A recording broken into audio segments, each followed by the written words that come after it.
Bismillahirrahmanirrahim. Assalamualaikum warahmatullahi wabarakatuh. Saya ulangi. Assalamualaikum warahmatullahi wabarakatuh.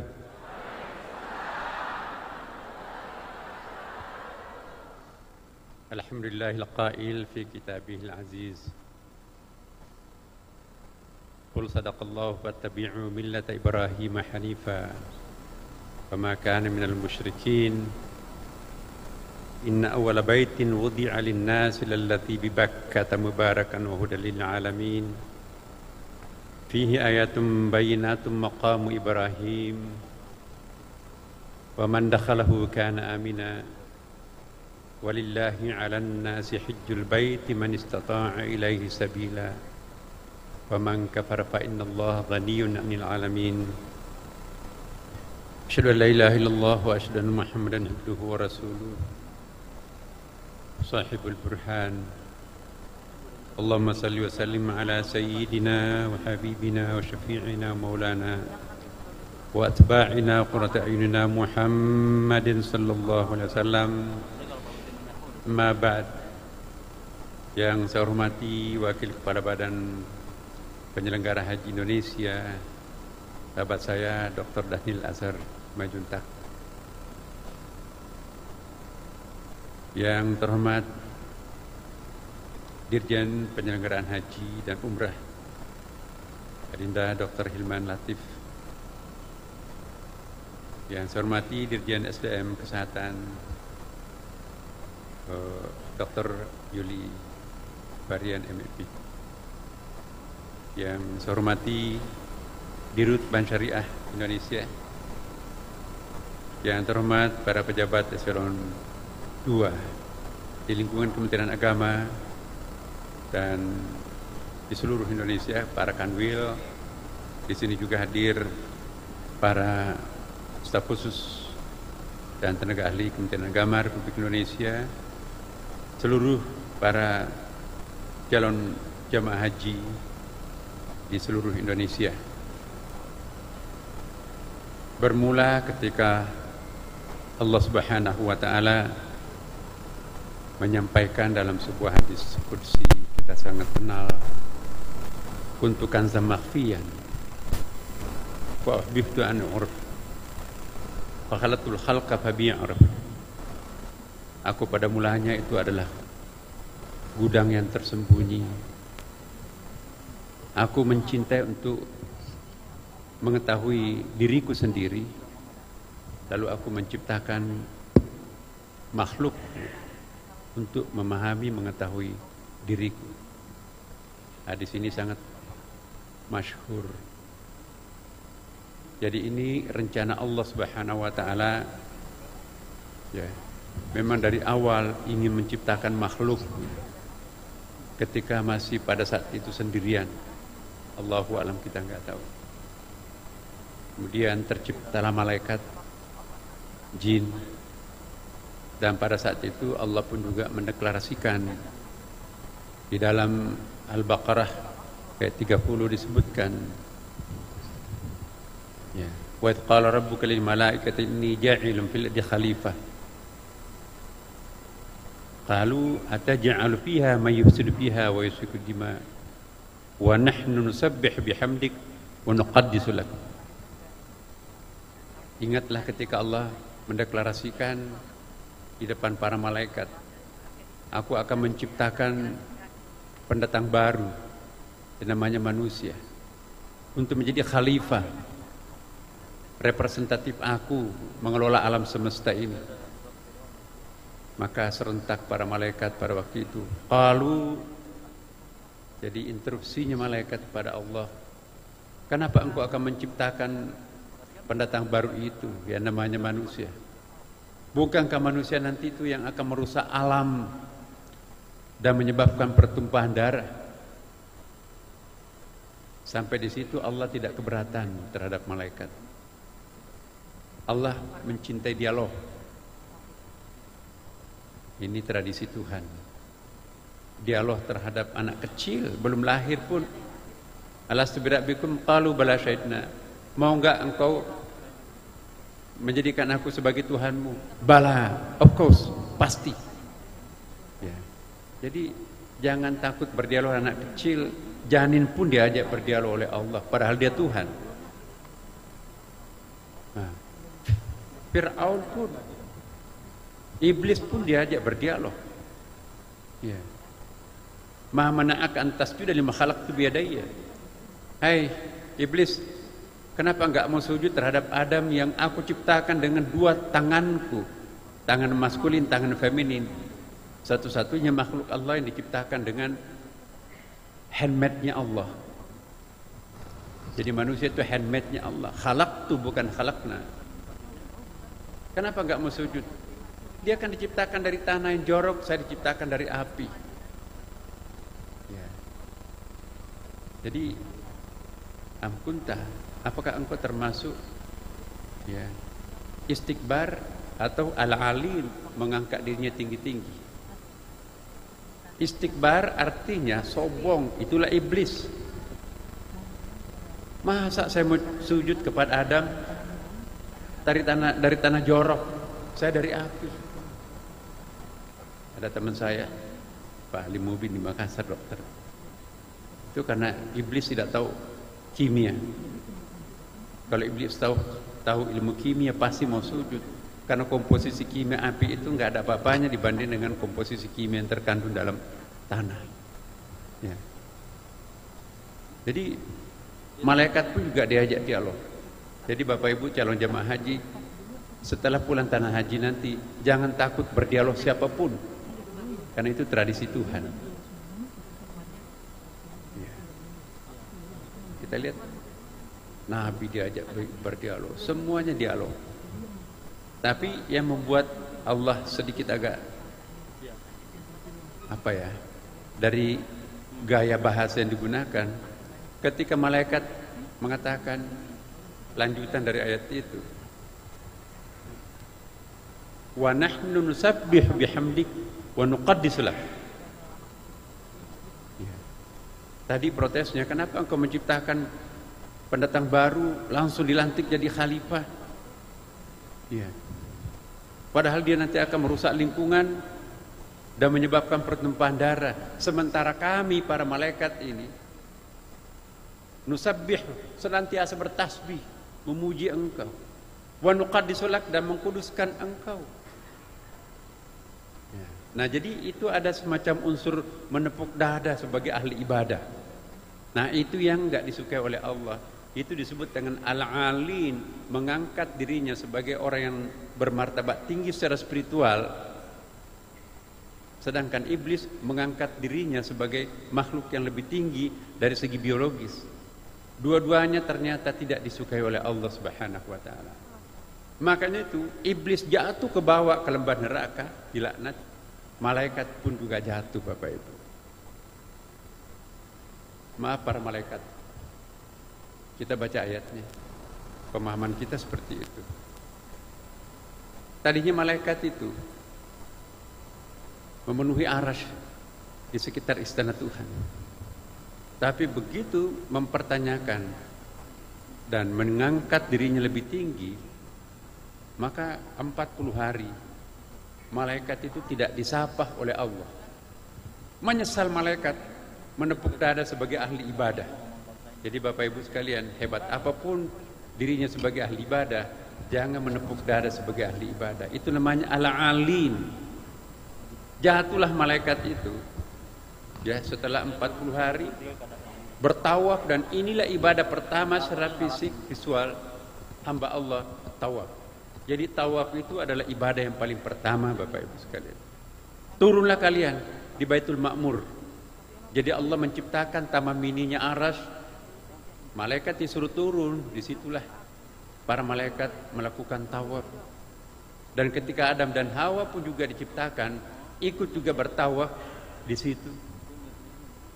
Dan ketika Nabi Adam nanti juga melakukan pelanggaran, yang paling pertama diminta oleh Allah oleh Nabi Adam dan Hawa, bukan minta makan, bukan minta pakaian, bukan minta minum, tapi minta rumah pertobatan.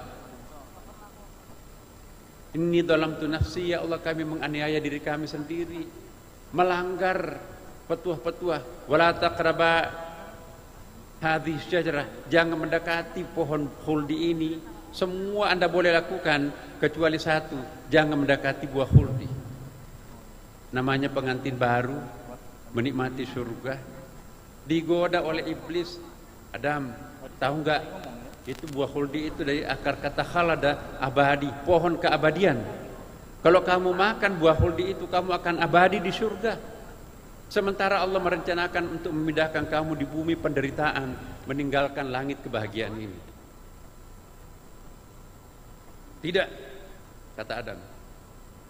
Putus asa iblis, dia goda istrinya. Mbak Hawa, tahu nggak kenapa kamu dilarang makan itu? Allah akan menurunkan Anda di bumi penderitaan, berkeringat, belum tentu dapat makanan, rezeki. Di sini kan enak, tanpa ada keringat, makan labang kita kan enak di sini. Ya akhirnya dalam riwayat itu juga, ya kombinasilah Adam dan Hawa tertarik dengan provokasi iblis itu. Maka setelah dia bukan saja mendekati, tapi makan buah khuldi itu. Setelah makan buah khuldi, badat lahuma sawatuhuma, pakaiannya terbuka, telanjang gitu. Nah, jadi lalu apa selanjutnya? Ihbitu jami'an. Turunlah kalian ke dalam bumi penderitaan. Terkaparlah di bumi. Perjumpaannya nanti itu di Bukit Arafah. Adam dan Hawa berbeda tempat jatuhnya di bumi, mendaratnya di bumi. Disitulah Adam dan Hawa berjumpa di Bukit Arafah. Di situ nanti Bapak Ibu bisa melihat monumennya. Makanya disebut dengan Bukit Arafah, perjumpaan kembali Adam.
Disitulah tawaf seperti apa yang dilakukan ketika bersama malaikat tawaf mengelilingi Arasy di Baitul Ma'mur di sana.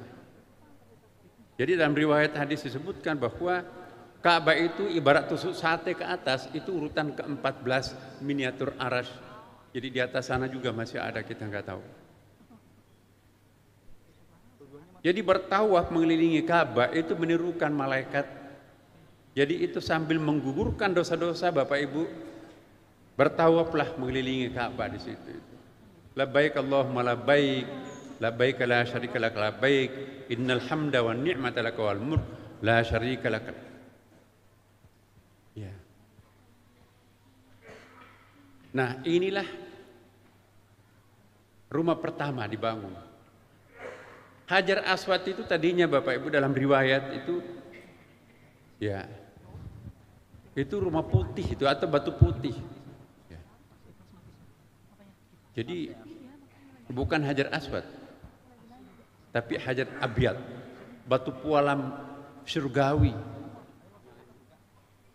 Karena mungkin dosanya manusia dan termakan waktu, maka itu menjadi hitam, menjadilah Hajar Aswad. Hajar Aswad itu kalau kita lihat sejarahnya Hajar Aswad itu sebetulnya itu sudah tinggal 7 butir sebesar kemiri. Karena pernah hilang di situ, dicongkel oleh dinasti Buwaihi, 3 tahun baru ditemukan pecahan-pecahannya. Lalu dibikin macam miniaturnya seperti sekarang ini. Jadi di situ aslinya tinggal sedikit sebetulnya. Itu yang kita cium setiap saat. Bapak Ibu sekalian. Jadi Ka'bah yang Bapak Ibu nanti sebentar akan putar itu, yang bertawaf itu bukan hanya Bapak Ibu. Malaikat dan jin pun juga ikut bertawaf di tempat yang sama.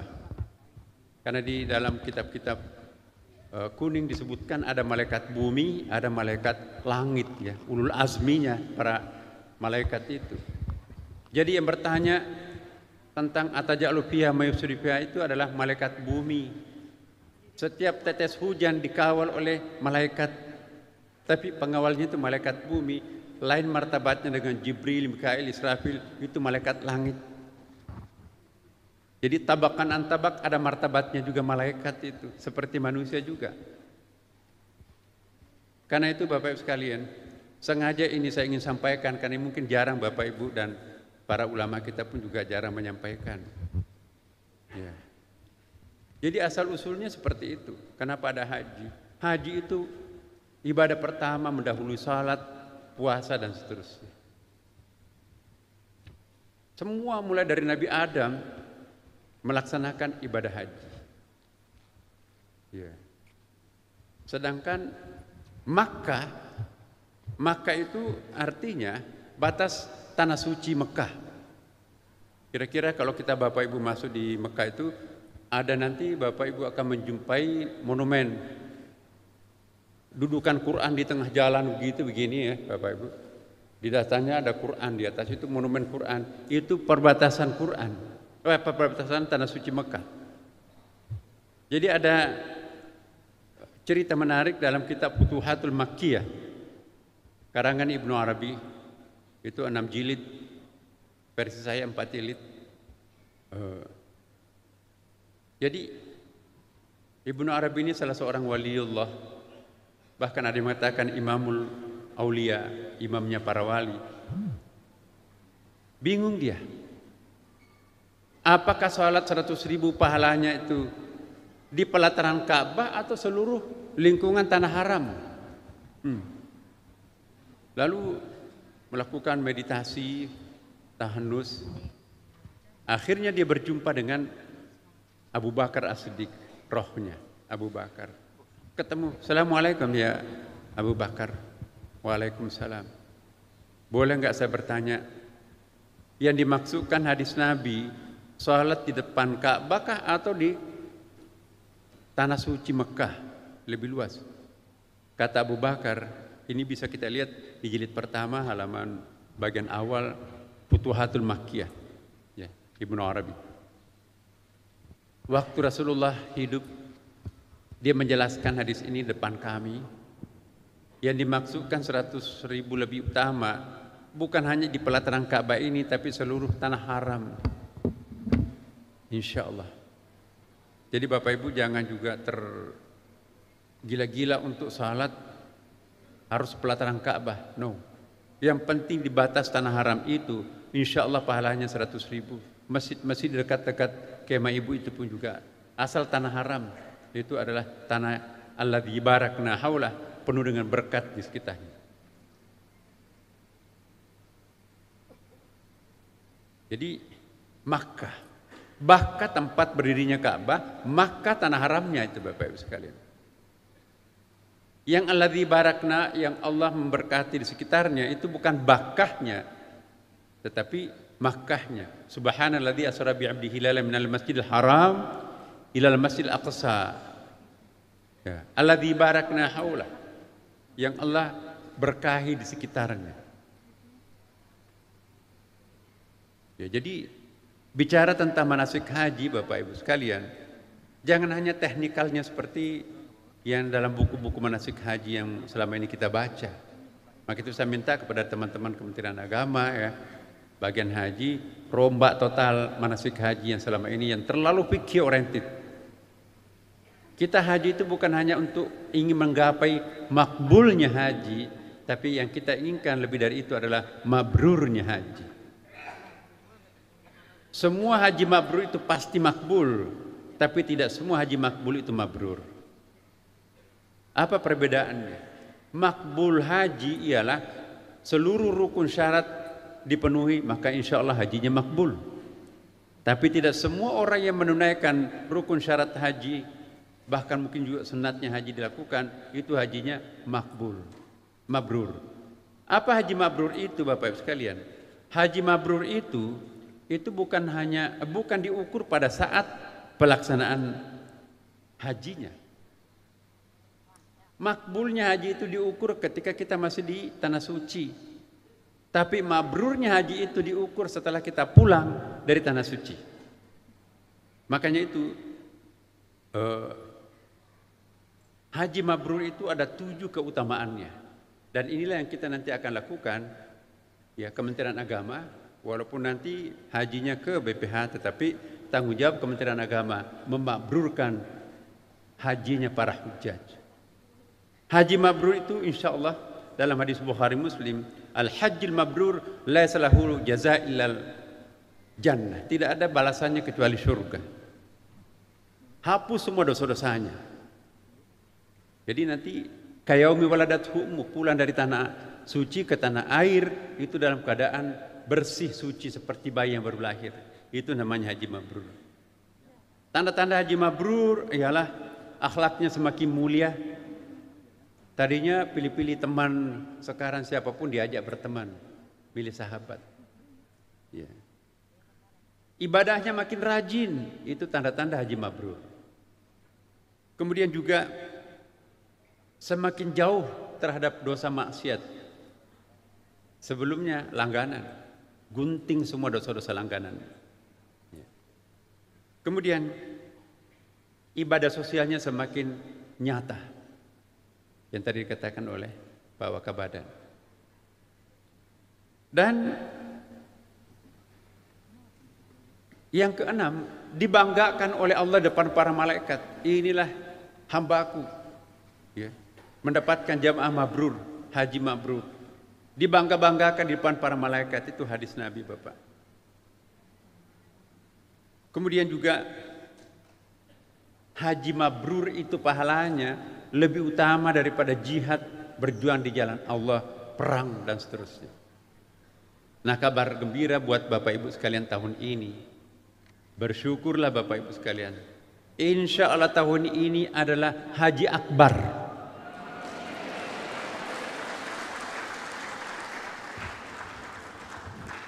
Insya Allah kita akan menunaikan puncak haji itu tanggal 6 Juni, itu bertepatan hari Jumat. Berarti itu adalah haji akbar. Ya. Tanggal 5 Juni 2000 itu 9 Zulhijjah itu nanti. Itu menurut ilmu hisab. Ru'yahnya nanti kita akan lihat, tapi diduga bahwa ini akan sama. Alhamdulillah kita lebarannya, puasanya sama, kemudian juga lebarannya juga sama, kemudian juga haji akbarnya juga sama. Alhamdulillah Kementerian Agama mendapatkan berkah, ya. Kita bersyukur, ya, Kementerian Agama mendapatkan, kita semuanya, ya, berdoa. Alhamdulillah. Seumur hidup Indonesia tidak pernah ongkos haji itu naik turun, baru kali ini turun. Padahal Bapak Ibu, kami baru pulang dari tanah suci juga. Pajak di tanah suci itu di Mekah itu semakin tinggi. Ya. Kemudian juga bahan-bahan penyempurnaan ibadah haji juga makin naik. Tapi kok bisa turun? Bahkan bantuan dari BPKH itu juga turun. Tahun lalu 40%, sekarang ini kurang dari 40%. Tapi kok bisa turun? Ya, tidak boleh kita riak Bapak Ibu sekalian. Itu perjuangan teman-teman, itu bukan saya lah. Saya hanya tanda tanganin aja. Bapak Ibu sekalian, jadi kembali lagi bahwa haji itu betul-betul luar biasa. Maka itu saya mohon betul Bapak Ibu sekalian, jamaah haji tahun ini betul-betul niatkan inilah haji yang paling istimewa kita. Kabupaten Bantaing, Sulawesi Selatan harus menunggu 48 tahun baru bisa haji. Jadi kalau 60 tahun haji tahun ini harus menunggu 48 tahun akan datang, lebih 100 tahun baru bisa lagi naik haji. Tapi jangan khawatir Bapak Ibu sekalian. Sekalipun satu kali haji, asal hajinya mabrur itu lebih penting daripada berkali-kali haji tapi hajinya tidak mabrur. Nabi Muhammad SAW hanya satu kali haji. Tidak berkali-kali. Umrahnya iya. Karena itu juga jangan kita terlalu ambisi haji berkali-kali. Beri kesempatan kepada teman-teman kita yang belum. Kalau mau umrah 7 kali itu sama pahalanya dengan haji biasa. Tetapi ada hadis Nabi juga. Ya. Haji akbar itu sama pahalanya dengan 7 kali haji biasa.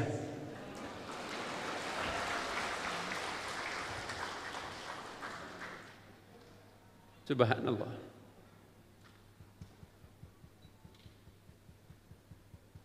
Saya mohon kepada kita semua, apapun jabatan kita,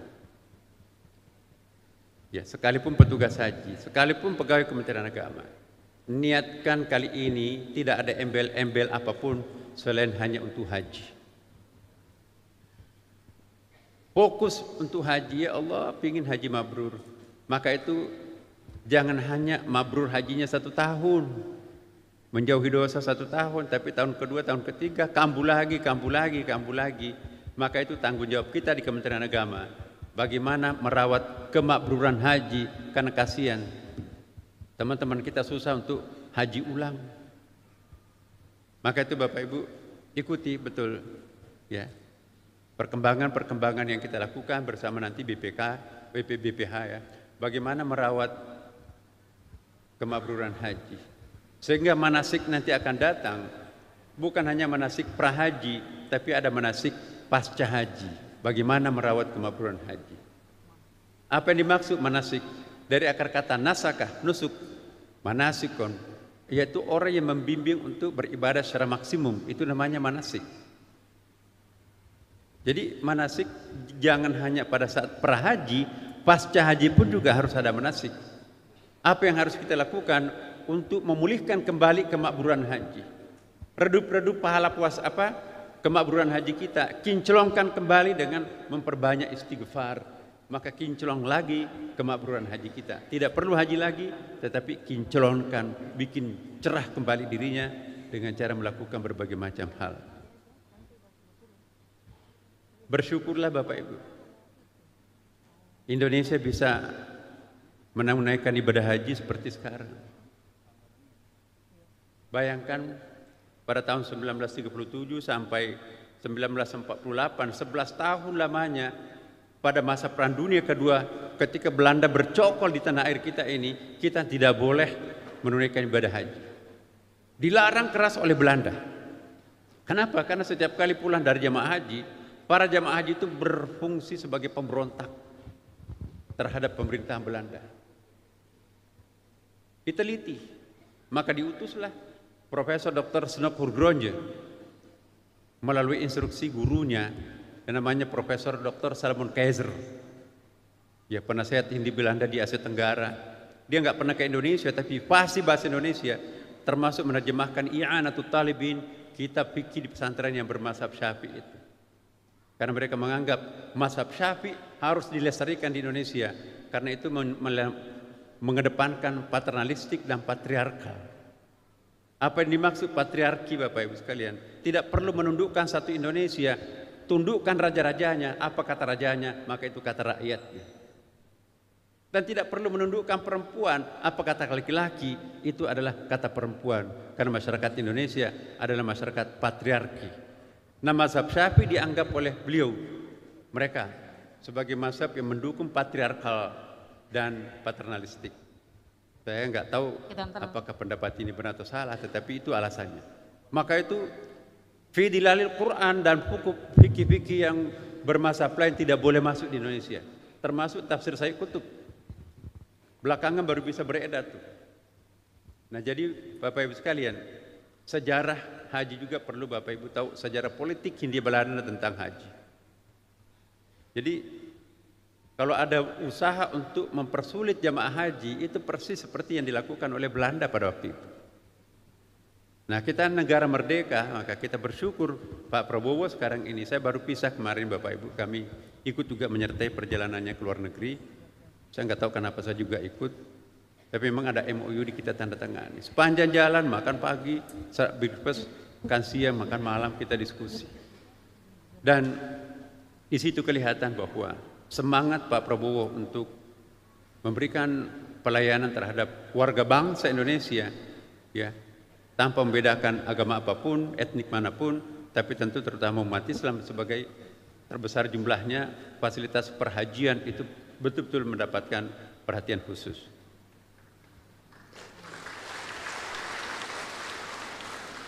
Iya, tapi dulu memang tahun 2020 sampai 2021 kita juga 2 tahun tidak memberangkatkan jamaah haji karena COVID ya, Bapak sekalian. Nah, tentu doa kita semoga tidak ada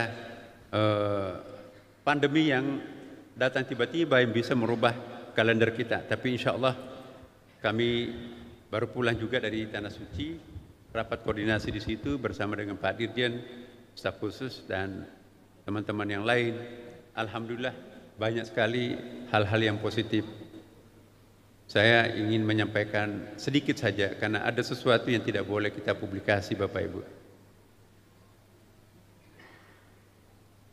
Tapi akhirnya juga saya sebutkan ini. Negara lain Bapak Ibu, umur 70 tahun ke atas hanya diberi kesempatan untuk 7% pendaftarnya.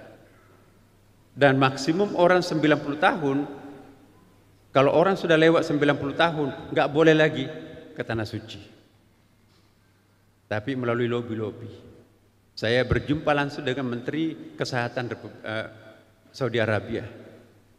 Saya berkali-kali menjumpai Menteri Haji dan juga sampai ke tingkat penasehat raja. Karena saya sangat beruntung Bapak Ibu sekalian. MBS, ya, putranya Raja Salman membuat yayasan. Yayasan ini sangat penting karena itu bantuan-bantuan luar negerinya pun juga ikut disuarakan oleh pengurus yayasan ini. Satu-satunya yang bukan orang Arab saya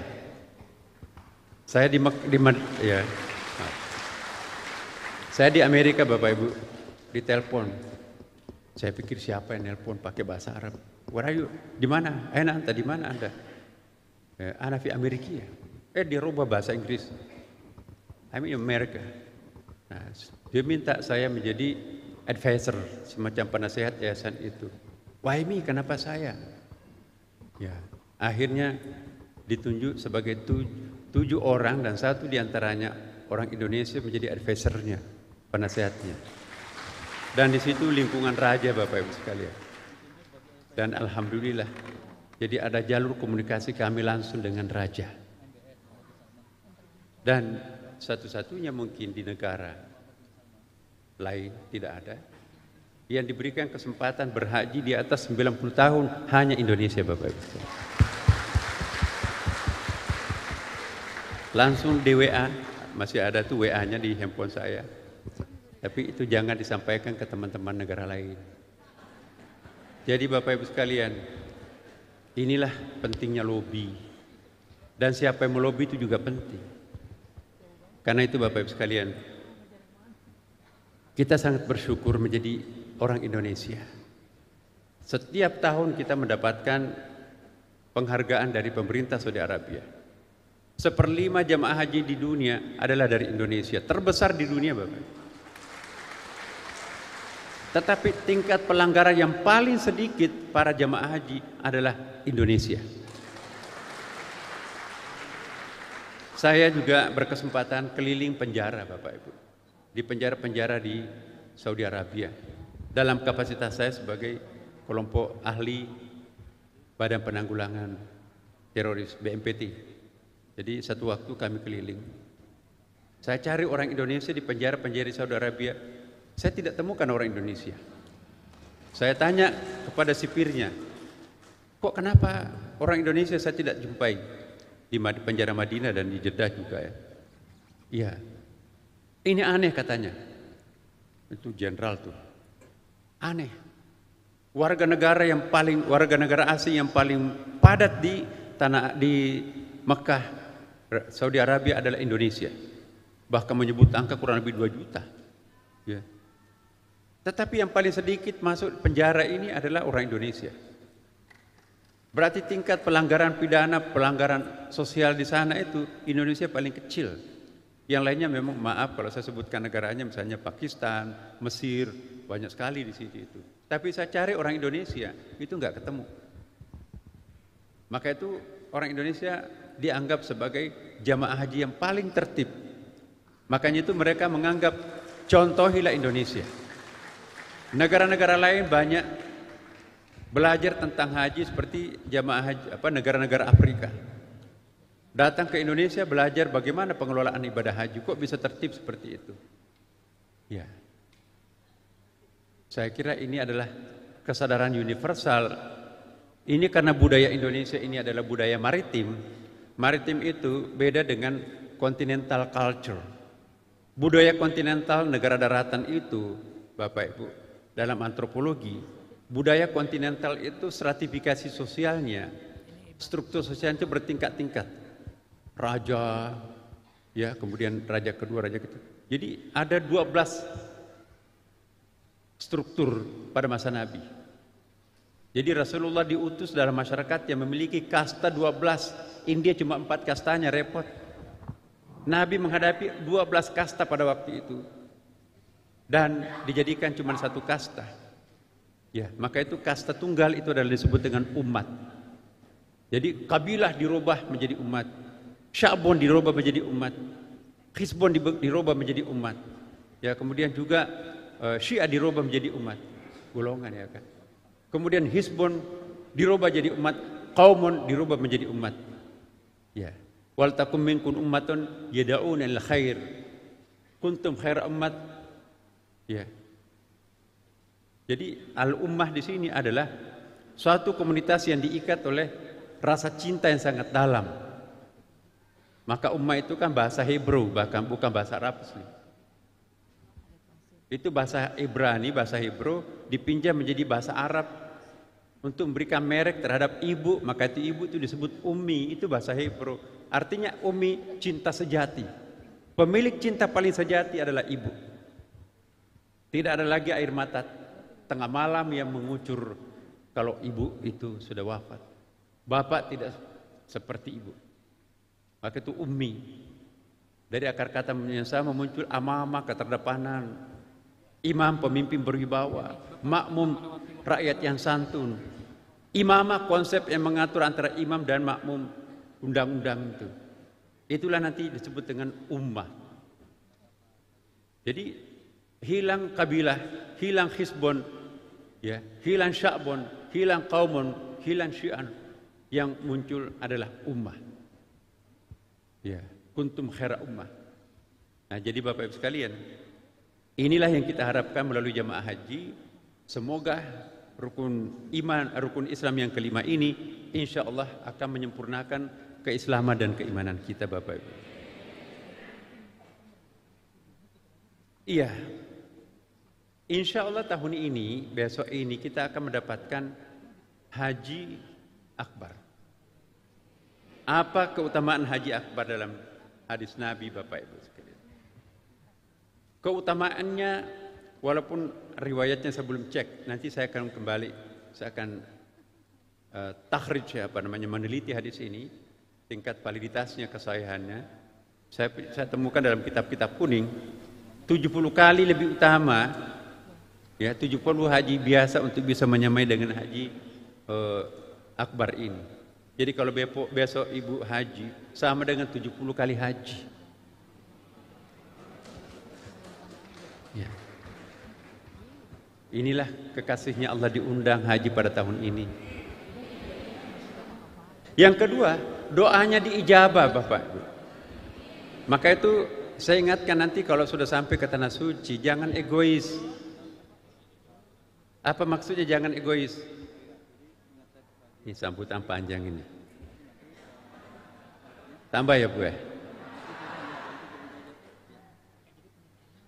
Satu saat Rasulullah nguping, ada sahabatnya berdoa dari tadi, panjang sekali doanya, sampai dia tutup, ditegur, hei ya fulan,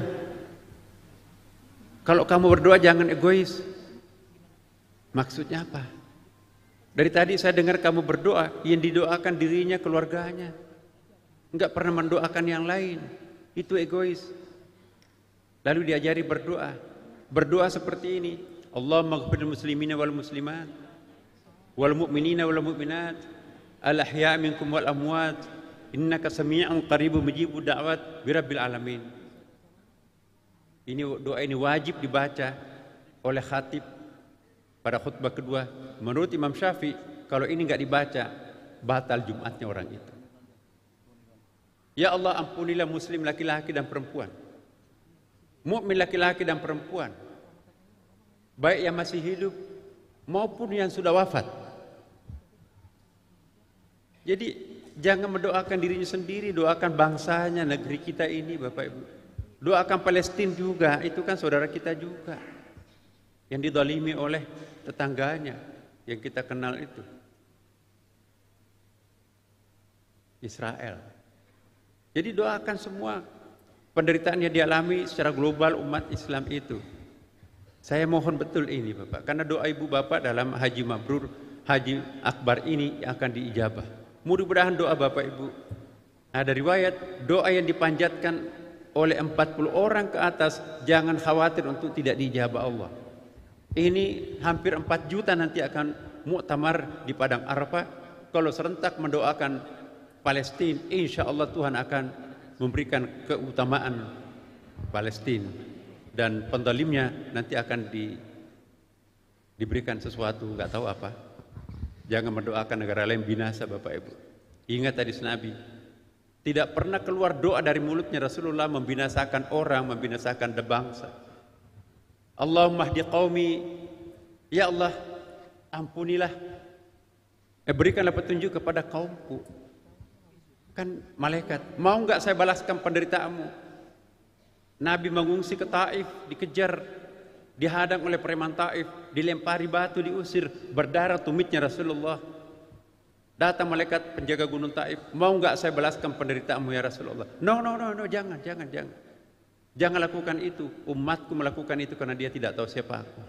Nabi mengangkat kedua tangannya, Allahumma ya Allah, Allahumma hdi qaumku. Ya Allah ampuni kaumku, dia melakukan itu. Kenapa? Karena la ya'lamu, dia tidak tahu siapa aku. Malaikat pun kagum. Jadi kalau kita didalimi orang lalu kita memaafkan orang itu, maka Allah yang akan menilai itu suatu prestasi. Ya. Kalau kita difitnah orang, maafin, itu urusannya dengan Tuhan. Jangan ada dendam di antara kita. Ya. Barang siapa yang rajin memaafkan, akan mudah dimaafkan. Apa kita enggak punya dosa? Banyak dosa kita kan. Kalau kita pelit memaafkan orang lain, Allah pun juga pelit memaafkan kita. Rajin kita memaafkan saudara sendiri, Allah pun juga rajin memaafkan dosa kita. Saya mohon kita semua, para jamaah haji, petugas haji, kita semuanya kembali haji mabrur setelah menunaikan haji akbar. Insya Allah kita akan menjadi manusia baru. Ya, manusia baru betul-betul menampilkan penampilan yang perspektif untuk kejayaan umat dan bangsa kita akan datang. Bapak Ibu sekalian, terlalu panjang sebuah sambutan ini. Ya, saya akan mengakhiri ya bahwa teman-teman, terutama para petugas, saya mohon betul, ya, keputusan Menteri Agama Saudi Arabia hanya 1% petugasnya. Maka itu kita hanya tes, kemarin yang lulus itu hanya 1%. Kita lobby, termasuk saya teleponan WA Menteri Haji, dibalas bahwa ya khusus untuk Indonesia maka diberikan ya 2 kali lipat pembimbing yang telah ditetapkan oleh negara lain. Tadinya 2.100 orang Bapak Ibu sekalian, maka sekarang pembimbing dimungkinkan kita untuk bertambah 4.200 lebih. Tapi ini kita belum tentu penuhi semuanya karena ini adalah masalah pembiayaan. Ya, masalah efektivitas dan seterusnya. Hanya saya mohon kepada para pembimbing, para petugas, ini adalah tanggung jawab. Saya ingin menekankan kepada para pembimbing, petugas, jangan sampai justru jamaah yang mengurus para pengurus haji. Seharusnya melayani haji, malah dia yang dilayani oleh jamaah haji. Mohon maaf Bapak Ibu, kalau memang tidak sanggup untuk menjadi pelayan pembimbing haji, enggak usah terlalu maksakan diri. Pakai memo macam-macam. Padahal umurnya sudah hampir 80 tahun. Pakai tongkat, bagaimana bisa mengangkat mayat? Bagaimana bisa mengobati? Bagaimana bisa menyelesaikan? Nah, maka itu pembimbing mohon nanti kualifikasi tertentu memang kita batasi dari segi umur Bapak Ibu. Dan saya mohon pengertiannya, karena tugas kita adalah untuk menyukseskan para hujjaj. Kami juga tidak mohon tambahan kuota haji Bapak Ibu, demi untuk memberikan kenyamanan para jamaah haji kita yang sah. Kalau kami minta mungkin juga bisa dipenuhi, tetapi apa artinya? Dapat tambahan 20.000 misalnya, tapi sudah nggak ada lagi tempat di Mina, di Arafah, di hotel-hotel. Akibatnya apa? Nanti khawatir mereka akan menyerbu kemahnya orang, menyerbu busnya orang, menyerbu makanannya orang. Akhirnya muncul di media macam-macam. Kami sudah berusaha untuk semaksimal mungkin Bapak Ibu untuk memberikan pelayanan yang terbaik sekalipun biaya murah. Tetapi Faiza azamta fatawakkal 'ala Allah, innallaha yuhibbul mutawakkilin. Kalau Anda sudah melakukan optimalisasi perjuangan, serahkan dirinya kepada Allah. Sesungguhnya Allah mencintai orang yang tawakal. Bapak Ibu semua, kami tidak akan membeda-bedakan siapapun. Ini saya doktrinkan betul kepada pegawai Kementerian Agama. Jangan memilih-milih buluh untuk ditolong. Wah, itu bukan golongan saya. No. Bapak Ibu sekalian, kalau kami mendengarkan itu, ada semacam penelantaran jamaah karena bukan kelompoknya, bisa dipastikan tidak akan pernah dipakai lagi di akan datang. Saya mohon betul, ya, enggak ada lagi golongan-golongan apapun. Semua adalah tamu Allah, duyufullah, duyufur rahman. Mari Bapak Ibu sekalian, kalau jamaah haji dapat pahala 10, maka petugas hajinya bisa 20 kali. Sementara jamaah hajinya sudah istirahat tidur, tetapi para petugas haji masih berpanas-panasan untuk mengurus jamaah di tempat yang lain. Ini yang kita harapkan. Jadi sekali lagi saya titip betul, belum tentu akan menjadi petugas haji akan datang. Belum tentu akan diberi kesempatan seperti ini. Maksimumkan perjuangan pertolongannya kepada para jamaah, maka insya Allah Allah pun juga maha penolong. Ya, demikian Bapak Ibu sekalian. Dan untuk itu mari kita mohon kemurahan dari Allah Subhanahu Wa Taala. Di seluruh Indonesia di sini hadir Bapak Ibu sekalian. Sebentar lagi akan ada penghargaan. Doa yang berjamaah kami perlukan agar semoga pelaksanaan pelaksanaan haji ini berjalan lancar tanpa kekurangan. Dan juga kalau misalnya Bapak Ibu menemukan kelemahan kekurangan, terimalah itu sebagai suatu kehilafan kami dan kami minta maaf. Seluruh kekurangan pelaksanaan ibadah haji yang akan datang, tanggung jawabnya adalah Menteri Agama. Saya yang bertanggung jawab Bapak Ibu sekalian. Karena itu apapun yang terjadi, taruhannya saya. Saya ingin betul-betul memaksimumkan pelaksanaan ibadah haji ini supaya nanti pelaksanaan ibadah haji akan datang oleh BPH itu ada semacam patronnya. Kami juga akan mewariskan sebuah buku besar yang belum pernah terjadi selama ini. Buku besar haji mulai dari A sampai Z-nya sampai mikro pendanaannya itu. Jadi siapapun pelaksana haji akan datang tinggal buka kitab sucinya haji. A sampai Z ada di situ. Dan ini belum pernah terjadi, supaya nanti jangan bingung. Siapapun pelaksananya, panitianya, tinggal mengikuti buku besar itu. Hanya ada perubahannya sedikit-sedikit. Karena itu, kalau Bapak Ibu menemukan kekurangan, kelemahan, mohon pengertian Bapak Ibu. Kami sudah mengusahakan yang terbaik, tapi kemampuan kami hanya manusia biasa, bukan malaikat. Mohon maaf sebelum kejadian itu. Tapi inilah harapan kami. Dan untuk itu mari kita bersama-sama membaca doa. Induknya doa adalah surah Al-Fatihah. Semoga hari ini Allah mengabulkan doa kita bersama. Ala hadhihi niyyah. Al-Fatihah. A'udzu billahi minasyaitonir rajim. Bismillahirrahmanirrahim. Alhamdulillahirabbil alamin. Ar-Rahmanir Rahim. Maliki yaumiddin. Iyyaka na'budu wa iyyaka nasta'in. Ihdinas siratal mustaqim siratal ladzina an'amta 'alaihim ghairil maghdubi 'alaihim waladdallin. Amin amin ya rabbal alamin. Wassalamualaikum warahmatullahi wabarakatuh. Mohon berkenan Bapak Menteri untuk tetap berada di atas panggung dan kami mengundang